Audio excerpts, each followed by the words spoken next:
membuka rahasianya bagi saya dan saudara. Dan hari ini kita telah membaca pasal terakhir dari 1 Raja-Raja sampai dengan 2 Raja-Raja, pasal yang pertama dan pasal yang kedua. Baik, belajarlah untuk bisa menjabarkan kebenaran firman Tuhan yang telah saudara bacakan, karena ini sudah bulan yang ke-6 dari Januari sampai sekarang. Ini bulan yang ke-6. Saya pun percaya bahwa bulan ke-6 ini saudara akan mampu menjabarkan ini, karena firman Tuhan berkata bahwa jikalau ditinjau dari umur saudara-saudara sekalian, seharusnya saudara sudah menjadi seorang guru. Haleluya. Amin. Baik. Ahab memerangi Ramot Gilead. Nabi Tuhan berhadapan dengan nabi-nabi palsu. Judul yang sangat menarik yang dikisahkan di dalam 1 Raja-Raja pasal yang ke-21 ini, saudara, 22 ini. Di mana suatu ketika sudah mengasihi Tuhan, Raja Yehu dan Raja Israel harus memerangi Raja Aram. Mereka bersepakat untuk mereka harus bersama-sama memerangi Raja Aram. Dan saudara, kita lihat saudara mengasihi Tuhan pada ayat yang selanjutnya dikatakan bahwa ada beberapa nabi yang sudah disuruh oleh Raja Yehuda dan Raja Israel untuk bernubuat, dan mereka mengatakan bahwa pergilah, majulah, Tuhan akan menyerahkannya ke dalam tangan raja. Itu ayat yang ke-6. Tetapi toh saudara mengasihi Tuhan, yang satunya Raja Israel, saudara mengasihi Tuhan, dia tidak setuju dengan apa yang dikatakan oleh para nabi. Tetapi dia berkata bahwa masih adakah seorang lagi dengan perantaranya dapat kita minta petunjuk Tuhan. Tetapi katanya raja yang satu ini sudah mengasihi Tuhan, dia membenci nabi tersebut, yaitu Nabi Mika. Oleh karena Nabi Mika sudah mengasihi Tuhan, nabi yang tidak pernah berkompromi. Nabi Mika, saudaraku yang berkati Tuhan, selalu mengatakan yang sebenarnya. Dan apa yang diperkatakan oleh Nabi Mika selalu bertentangan dengan yang dikatakan oleh nabi-nabi sebelumnya. Saudara, sehingga telah kita bacakan ayat yang ke-14 berkata demikian. Tetapi Mika menjawab, demi Tuhan yang hidup, sesungguhnya apa yang akan difirmankan Tuhan kepadaku, itulah yang akan kukatakan. Militan sekali. Sangat militan, saudara. Seringkali saudara mengasihi Tuhan, hamba-hamba Tuhan, dia tidak bisa mengatakan yang sebenarnya. Dia takut menyampaikan kebenaran firman Tuhan. Dia takut ada orang lain yang tersinggung sedang mengasihi Tuhan. Ada jemaat yang keluar oleh karena kebenaran firman Tuhan yang terlalu pedas, terlalu menyakitkan, tidak bisa diterima seperti nabi-nabi yang lain. Saudara, Mika gambaran seorang hamba Tuhan yang berani mengatakan ya di atas ya, tidak di atas tidak. Mika gambaran hamba Tuhan yang mau bilang oh nyanda, kalau nyanda nyanda, kalau iyo iyo. Saudara, Alkitab mengajarkan hari ini kepada saya dan saudara untuk kita menjadi seperti Mika yang saudara tidak memihak kepada satu, tetapi dia berdiri di atas kebenaran firman Tuhan. Haleluya. Bahkan Raja Yosafat sendiri pun tahu bahwa apa yang disampaikan Mika itu bukan sesuatu yang menyenangkan, tetapi selalu dikatakan sesuatu yang tidak baik. Itu menurut pendapat Yosafat, saudara. Sehingga dikatakan bahwa mereka akan lari, mereka akan kalah, saudara yang berkati Tuhan. Dan apa yang dikatakan oleh Mika itu benar-benar terjadi. Nah, kalau kita lihat saudara, kenapa Raja Israel dan Raja Yehuda bisa bersatu? Kenapa nabi-nabi ini bisa berbicara demikian sedangkan mereka nabi? Ayat yang ke-20 berkata demikian. Dan Tuhan berfirman, siapakah yang akan membujuk Ahab untuk maju berperang supaya ia tewas di Ramot Gilead? Maka yang seorang berkata begini, yang lain berkata begitu. Kemudian ayat 21, perhatikan dari pasal yang ke-22. Kemudian tampillah suatu roh lalu berdiri di hadapan Tuhan. Ia berkata, aku ini akan membujuknya. Tuhan berkata kepadanya, dengan apa? Jawabnya, aku akan keluar dan menjadi roh dusta dan dalam mulut semua nabinya ia berfirman, biarlah engkau membujuknya dan engkau akan berhasil pula, keluarlah dan berbuatlah demikian. Saudara, roh di situ dikatakan roh kecil, kecil, saudara. Ayat yang ke-21 itu berbicara si jahat. Dan kalau kita lihat dalam Ayub pasal yang pertama dikatakan di sana bahwa bahwa iblis pergi menghadap Tuhan bersama-sama dengan anak-anak Allah. Berarti mau di gereja sekalipun saudara mengasihi Tuhan, jangan bilangnya ada iblis. Haleluya. Iblis akan dikalahkan dengan apa? Dengan imanmu kepada Tuhan. Iblis akan dikalahkan dengan pujianmu yang sungguh kepada Tuhan. Dengan cara hidupmu yang benar-benar setia kepada Tuhan, taat kepada Tuhan, iblis itu akan dikalahkan. Haleluya. Saudara tidak akan bisa berdoa, oh kami bakar iblis ini. Saudara belum waktunya, saudara berkati Tuhan. Saudara tidak akan bisa membakar iblis. Haleluya. Karena saatnya belum tiba. Dan itu haknya Tuhan. Kita hanya bisa mengusir kuasanya, mengusir dia jauh daripada kita. Dan kalau kita lihat ketika Tuhan dicobai di padang gurun, ketika dia berpuasa selama 40 hari 40 malam, Tuhan berkata begini, nyala engkau iblis dari hadapanku, jangan engkau mencobai Tuhan Allahmu. Jadi iblis hanya bisa lari dari kita. Dan untuk membuat iblis lari dari kita, sudah berkati Tuhan, kita harus benar-benar taat, setia, tinggal di dalam kebenaran firman Allah. Amin. Sehingga saudara, dengan demikian maka kita aman di dalam perlindungan kasih sayang Tuhan. Haleluya. Roh itu sudah berkata Tuhan, roh kecil itu adalah si jahat. Rohnya si jahat yang menaruh sudah berkata Tuhan kebohongan di dalam setiap mulut para nabi pada waktu itu. Berarti di zaman ini saudara yang berkati Tuhan, ada begitu banyak ajaran-ajaran yang palsu, ada begitu banyak ajaran-ajaran yang menyesatkan, ajaran yang tidak sehat. Amin. Sehingga membuat saudara yang berkati Tuhan, umat-umat yang mengikuti Tuhan terlena dengan ajaran-ajaran yang salah. Amin. Mereka dikumpulkan, mereka hanya mendengar ajaran-ajaran yang menyesatkan. Saudaraku yang diberkati Tuhan. Oleh karena itu, kebenaran firman Tuhan yang telah kita bacakan hari ini tentang Raja Yosafat dan Raja Israel yang mempercayakan apa yang ada di depan mereka itu kepada para nabi-nabi yang telah bernubuat palsu. Haleluya. Mari percayakan hidupmu sepenuhnya kepada Tuhan. Haleluya. Saya terlalu percaya bahwa ketika saudara mempercayakan hidup saya dan saudara sepenuhnya kepada Tuhan, maka saudara tidak akan kalah menghadapi apapun. Amin. Saudara tidak akan kalah menghadapi emosi saudara, saudara tidak akan kalah menghadapi ego saudara. Tetapi saudara akan semakin rendah di hadapan Allah. Karena semakin saudara merendah di hadapan Allah, semakin Allah meninggikan saudara. Yang setuju katakan amin. Kemudian saudaraku yang diberkati Tuhan, ada Yosafat Raja Yehuda. Dikatakan di sana bahwa Yosafat itu adalah anak Asa, itu dalam pasal yang ke-22 ayat yang 41 sampai dengan 51. Dia hidup taat setia kepada Tuhan. Haleluya. Dari raja-raja sebelumnya yang tidak setia, maka kita jumpai lagi sudah berkati Tuhan. Sebelumnya ada Raja Asa, ternyata selanjutnya sudah berkati Tuhan Raja Yehuda, seorang Yosafat adalah anak dari Asa, dan Asa adalah orang yang setia kepada Tuhan. Sehingga dikatakan bahwa ia hidup mengikuti jejak Asa, ayahnya, ia tidak menyimpang daripadanya dan melakukan apa yang benar di mata Tuhan. Saudara, terlalu sedikit saudara kisah yang dituliskan tentang seorang Yosafat, saudara. Nah, kalau kita lihat raja-raja yang lain, raja-raja yang melakukan kejahatan itu, kisahnya terlalu besar. Haleluya. Kisahnya terlalu banyak. Tetapi menurut banyaknya dunia, itu belum tentu banyak di hadapan Tuhan. Haleluya. Lamanya orang hidup di muka bumi ini, mau dia 100 sekian tahun, mau dia berapa ratus tahun, tidak menjamin bahwa dia hidup dalam keadaan baik-baik. Amin. Haleluya. Tetapi ketika kita hidup di dalam kebenaran firman Tuhan, apa yang teralami oleh Yosafat itu akan teralami oleh saya dan saudara.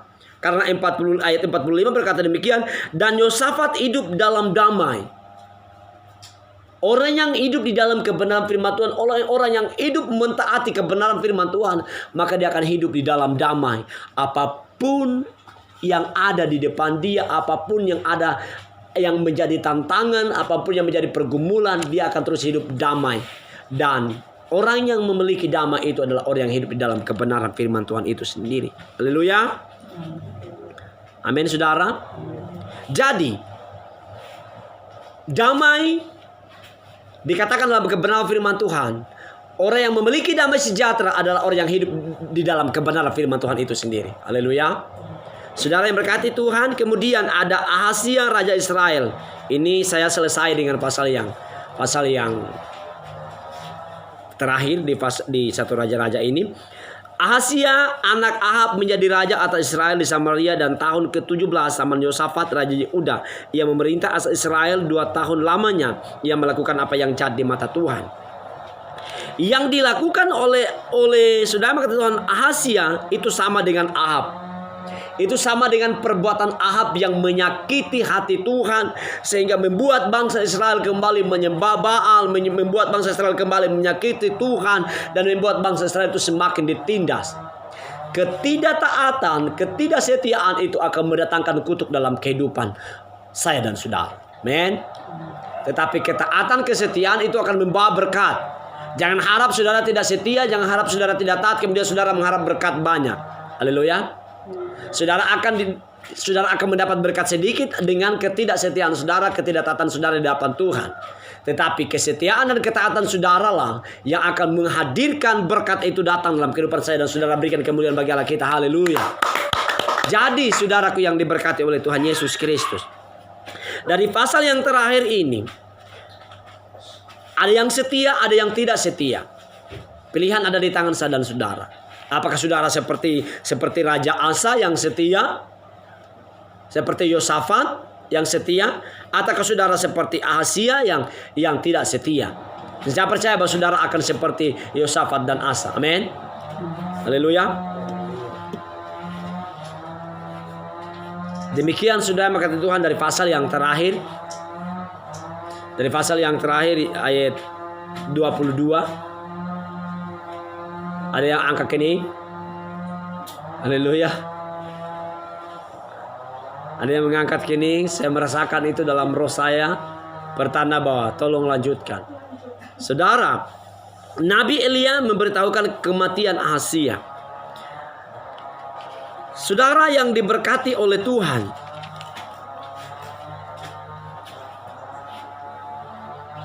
beruntung sekali saudara mengatakan Tuhan hidup di zaman para raja, di zaman sebelumnya, bahwa kematian mereka diberitahukan. Haleluya. Tetapi kalau sekarang tidak ada pemberitahuan tentang kematian. Kalau sebelumnya sudah berkata Tuhan, oh Anda akan mati 15 tahun kemudian dan ada waktu untuk berubah. Kalau kejadiannya seperti ini sudah berkata Tuhan, maka di antara saya dan saudara akan berlaku baik-baik sekali. Haleluya. Karena dapat tahu, oh semua mati. Haleluya. Oh semua mati. Tetapi toh saudaraku yang diberkati Tuhan, yang menjadi keputusan Tuhan itu tidak bisa dirubah oleh apapun. Amin. Allah tidak akan meminta persetujuan saya dan saudara apabila dia memanggil saudara pulang. Haleluya. Kalau waktu kita tiba, maka kita akan tiba indah pada waktu Tuhan. Haleluya. Sebab itu saudara, selagi Tuhan memberikan waktu dan kesempatan bagi saya dan saudara, mari belajarlah terus setia kepada Tuhan. Haleluya. Haleluya. Saudara, dari pasal yang pertama dari 2 raja-raja ini dikatakan begini. Ada beberapa kali sudah berkata Tuhan, seorang Ahazia mengutus utusannya kepada Elia. Haleluya. Dan dari 150 orang yang diutus saudara, mereka semua pada mati. Haleluya. Haleluya.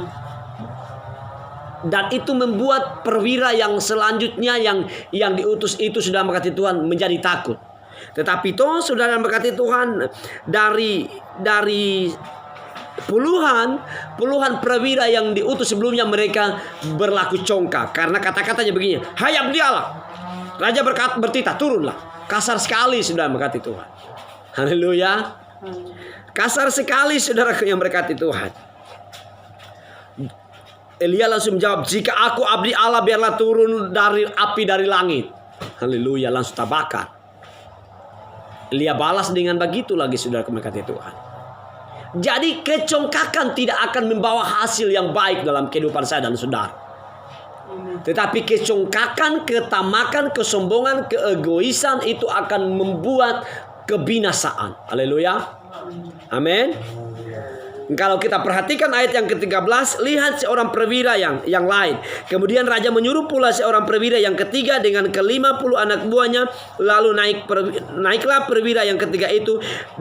Dan sesudah sampai, berlututlah ia di depan Elia serta memohon belas kasihan kepadanya. Katanya, ya abdi Allah, biarlah kiranya nyawaku dan nyawa ke-50 orang hamba-hambamu ini berharga di matamu. Kerendahan, amin. Kerendahan seorang perwira ini, dia berlutut di depan Elia, tidak seperti sudah mengatakan Tuhan perwira-perwira yang sebelumnya yang congkak, sombong, angkuh ini. Jadi sangat jelas saudara mengatakan Tuhan, kerendahan hati itu bisa menarik perhatian Tuhan, amin. Kerendahan hati bisa menarik perhatian Tuhan, berpaling dan memberkati saya dan saudara, berikan kemuliaan bagi Allah kita. Haleluya. Saudara, sangat jelas berarti tadi dari puluhan perwira-perwira dan pasukan itu hangus terbakar oleh karena mereka congkak di hadapan Elia.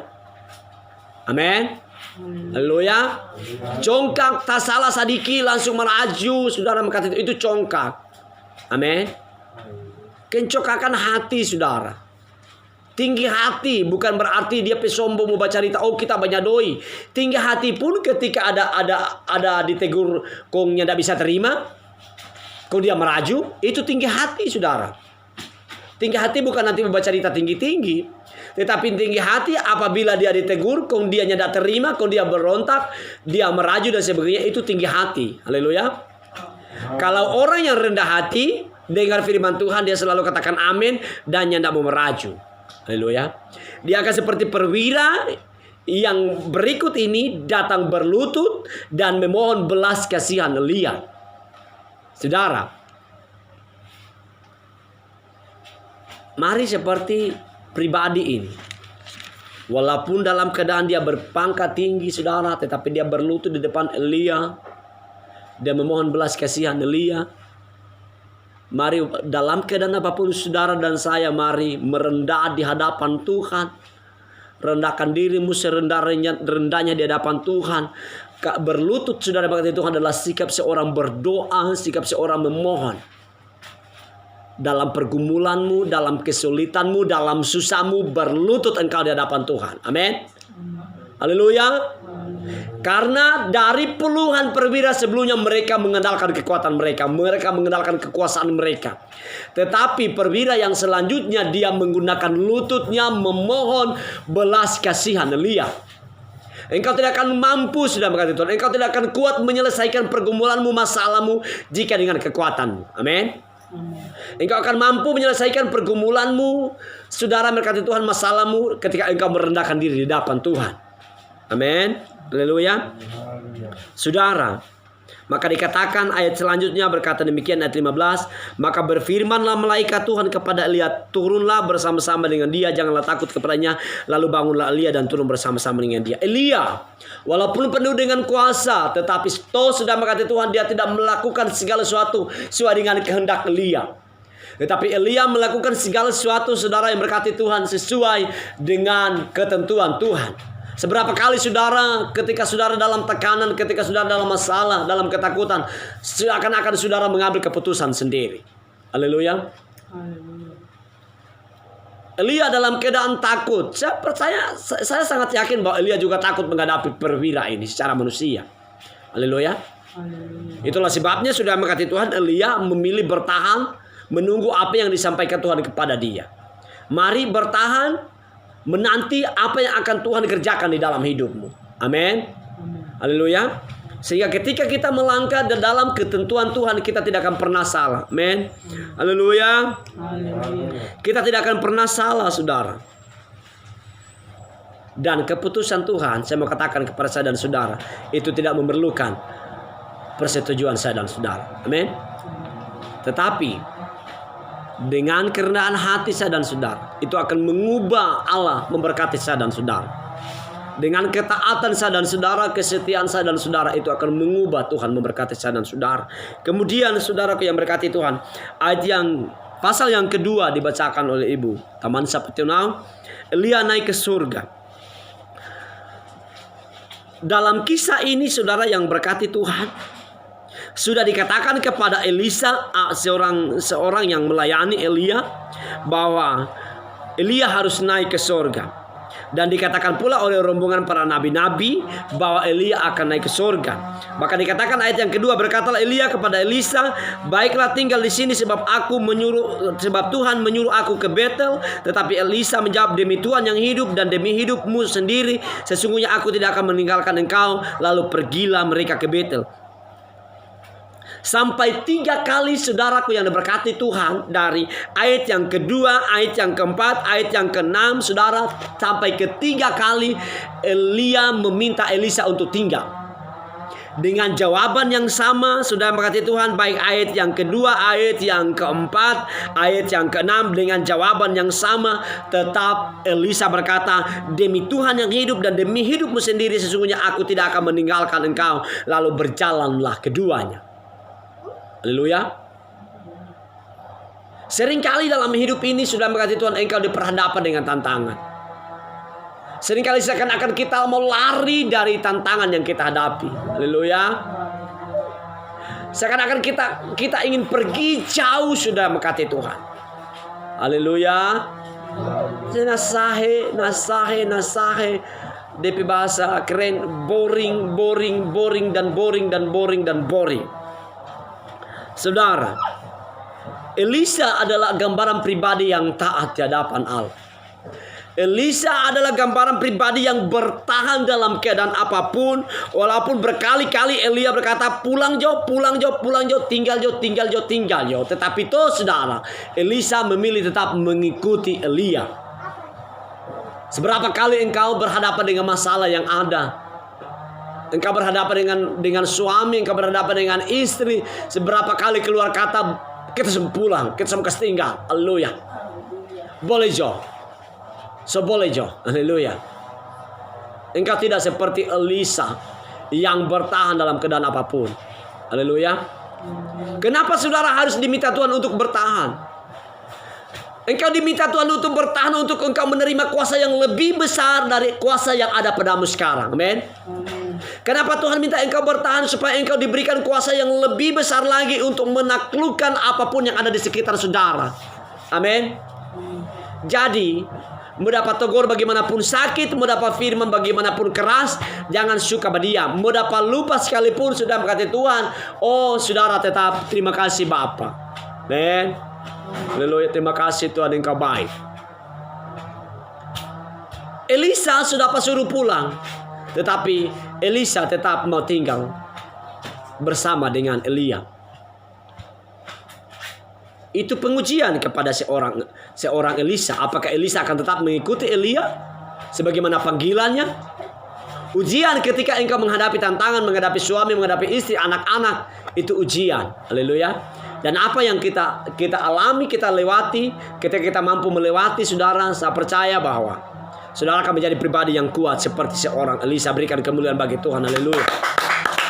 Dikatakan begini bahwa ia mengambil jubah Elia yang telah terjatuh itu, dipukulnya ke atas air itu sambil berseru, di manakah Tuhan Allah Elia? Ia memukul air itu lalu terbagi ke sebelah sini dan ke sebelah sana, maka menyeberang Elisa. Pembuktian apakah kuasa Tuhan itu ada di dalam Elisa. Seberapa banyak engkau meminta bukti kepada Tuhan bahwa Tuhan itu dahsyat. Buktikan dengan imanmu, jangan buktikan dengan kekhawatiranmu. Amin. Seringkali saudara meminta pembuktian dari Tuhan itu di tengah-tengah saudara dalam keadaan cemas, di tengah-tengah saudara dalam keadaan saudara bimbang. Itu tidak akan terjadi. Haleluya. Saudara tidak akan menerima pembuktian apapun dari Tuhan. Pembuktian dari Tuhan terjadi apabila saudara tidak bimbang. Amin. Apabila saudara tidak ragu. Amin. Haleluya. Dengan demikian saudara akan mengalami seperti yang dilakukan Elisa, yang tidak ragu, yang tidak bimbang. Dia berkata bahwa di manakah dengan imannya, maka Allah membuktikan kepada dia bahwa roh Tuhan ada dalam kehidupan Elisa. Amin. Saudara, mari tetaplah menjadi pribadi yang taat di hadapan Tuhan. Saya katakan kepada saudara tadi bahwa ketika saudara taat, Allah sedang mempersiapkan banyak hal yang besar yang akan Tuhan percayakan dalam kehidupan saya dan saudara. Tapi ketika saudara tidak taat, saudara tidak setia, Allah akan mengambil banyak hal dalam diri saya dan saudara. Haleluya. Mau dapat tahu nanti begini, berdoa salah-salah, mau bicara salah-salah, memimpin ibadah salah-salah, mau bicara lebih banyak bicaranya seperti orang dunia, nyanda seperti orang-orang yang diurapi Tuhan, karena Tuhan mengambil banyak hal. Haleluya. Hikmat yang Tuhan beri itu kepada orang yang mau merendahkan diri di hadapan Allah. Hikmat yang Tuhan beri itu tidak diberikan kepada orang yang congkak hatinya, yang tidak taat setia. Saudara, kemudian ayat yang terakhir dari pasal yang kedua. Anak-anak Betel mencemoohkan Elisa. Elisa adalah biji mata Tuhan. Amin. Adakah benar firman Tuhan bahwa barang siapa menjamah biji mata Tuhan itu sedang mengusik Tuhan. Haleluya. Berarti saudara dan saya adalah orang-orang yang berharga di mata Tuhan. Yang setuju katakan amin.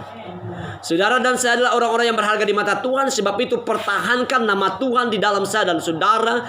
Dengan demikian urapan Tuhan itu ada terus dalam kehidupan saya dan saudara. Sehingga ketika orang menyentuh saya dan saudara, mengusik saya dan saudara, maka itu bukan berurusan dengan saya dan saudara. Amen. Itu berurusan dengan Tuhan, sama seperti yang terjadi dengan Elisa ketika anak-anak itu mencemooh Elisa. Naiklah botak, naiklah botak, naiklah botak, naiklah botak. Haleluya. Dorang mengejek seorang Elisa, berarti jelas dikatakan bahwa Elisa ini botak. Haleluya. Licin dong. Haleluya. Licin berarti. Naiklah botak, naiklah botak, naiklah botak. Saudara, walaupun botak ternyata dia adalah orang pilihan. Haleluya. Amin. Amin. Walaupun botak saudara adalah orang pilihan. Seberapa banyak suami saudara semulai botak, saudara ibu-ibu ya, mulai rambut putih, semulai botak, mulai loas testanya, semulai besar, berapa banyak sudah berkata Tuhan. Kalau dia suami yang takut Tuhan, dia adalah orang pilihan. Amin. Haleluya. Kalau dia tidak takut Tuhan, berarti dia cuma sekedar dipanggil Tuhan. Haleluya. Berdoa untuk suami-suamimu supaya suami-suamimu itu tetap dipanggil dan terpilih oleh Tuhan. Haleluya. Supaya sehingga dia botak tetap botak pilihan. Berikan kemuliaan bagi Allah kita. Haleluya. Jangan botak-botak sia-sia. Haleluya. Sebotak kong hidup jadi sia-sia. Haleluya. Orang pemari tetap tertawa. Karena orang pepade semulai hilang lagi. Haleluya. Saudaraku yang diberkati Tuhan, intinya bukan seperti itu. Intinya adalah kekurangan kita menurut dunia itu bukan sebuah ukuran bagi Tuhan. Amin. Kekurangan sudah berkati Tuhan, saya dan saudara mungkin tertati-tati berdoa menurut ukuran manusia, oh bodoh. Tetapi menurut ukuran Tuhan, apabila saudara dan saya taat di hadapan Tuhan, saudara berharga di mata Tuhan. Yang setuju katakan amin. Saudara dan saya berharga di mata Tuhan. Olehnya saudara, orang yang berharga di mata Tuhan, orang yang melayani Tuhan adalah biji mata Tuhan. Amin. Sebabnya jaminannya adalah saudara dan saya aman dalam perlindungan kasih sayang Tuhan. Demikian saudara yang mengasihi Tuhan, kebenaran firman Tuhan yang bisa saya jabarkan ditaruh Tuhan di dalam saya sore menjelang malam hari ini. Yakin percaya bahwa jika saudara dan saya orang pilihan, maka urapan Tuhan itu akan terus ada dalam kehidupan saya dan saudara. Dan apa yang diikat di bumi, firman Tuhan berkata, apa yang terikat di bumi akan terikat di sorga, apa yang terlepas di bumi akan terlepas di sorga. Berarti kuasa Tuhan ada dalam kehidupan saya dan saudara. Tinggal bagaimana saudara dan saya melakukan kebenaran firman Tuhan itu. Demikian kebenaran firman Tuhan ditibakan sampai di sini. Saudara dan saya adalah anak-anak yang dipanggil, dipilih oleh Tuhan. Tetaplah setia kepada Tuhan, karena kita adalah pribadi-pribadi yang dipersiapkan Tuhan untuk menerima janji-janji Allah yang sedang dipersiapkan Tuhan bagi saya dan saudara. Tuhan Yesus memberkati firman-Nya. Mari angkat satu pujian penyembahan kita menyembah Tuhan.